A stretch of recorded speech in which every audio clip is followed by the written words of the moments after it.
Any cream used on an infant's skin should be specially formulated for babies.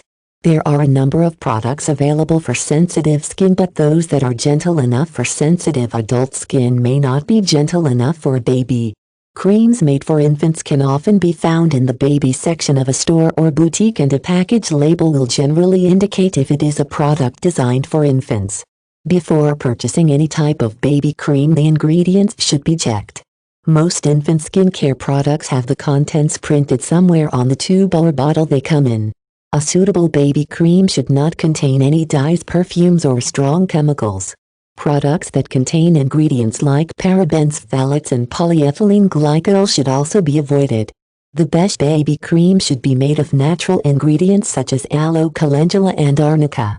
Chamomile and zinc oxide are also safe ingredients often found in a baby cream designed to treat diaper rash. A number of companies produce infant care products that are all natural and made from safe and gentle ingredients that nourish a baby's skin.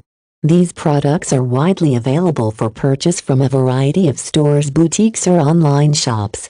It may be helpful for a parent or caregiver to read reviews of different companies before purchasing products. If a baby is prone to eczema, allergic reactions, rashes, or other skin ailments, a pediatrician should be consulted. Such a doctor can often advise parents on the best types of baby cream to use on their individual child. Many pediatric offices carry sample sizes of different brands' creams, which parents can test on their child to find one that works best with their baby's skin type. In some cases, a physician may prescribe a medicated baby cream if a child's skin problem can't be treated with an over-the-counter product.